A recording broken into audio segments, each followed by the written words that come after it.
Le jour où je me suis aimé pour de vrai, j'ai compris qu'en toutes circonstances, j'étais à la bonne place, au bon moment.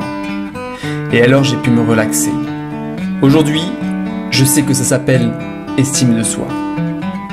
Le jour où je me suis aimé pour de vrai, j'ai pu percevoir que mon anxiété et ma souffrance émotionnelle n'étaient rien d'autre qu'un signal lorsque je vais à l'encontre de mes convictions.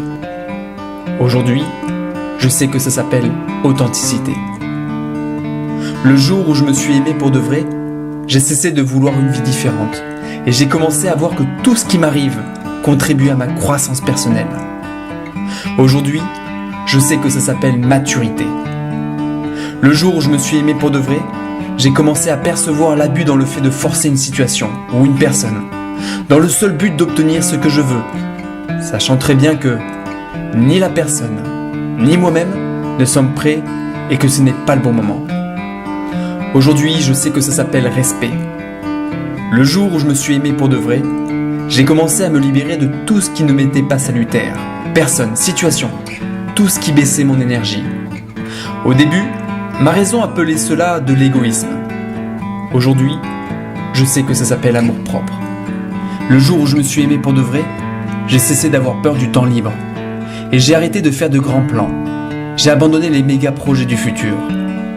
Aujourd'hui, je fais ce qui est correct, ce que j'aime, quand ça me plaît et à mon rythme. Aujourd'hui, je sais que ça s'appelle simplicité. Le jour où je me suis aimé pour de vrai, j'ai cessé de chercher à toujours avoir raison et me suis rendu compte de toutes les fois où je me suis trompé. Aujourd'hui, j'ai découvert l'humilité. Le jour où je me suis aimé pour de vrai, j'ai cessé de revivre le passé et de me préoccuper de l'avenir. Aujourd'hui, je vis au présent, là où toute la vie se passe.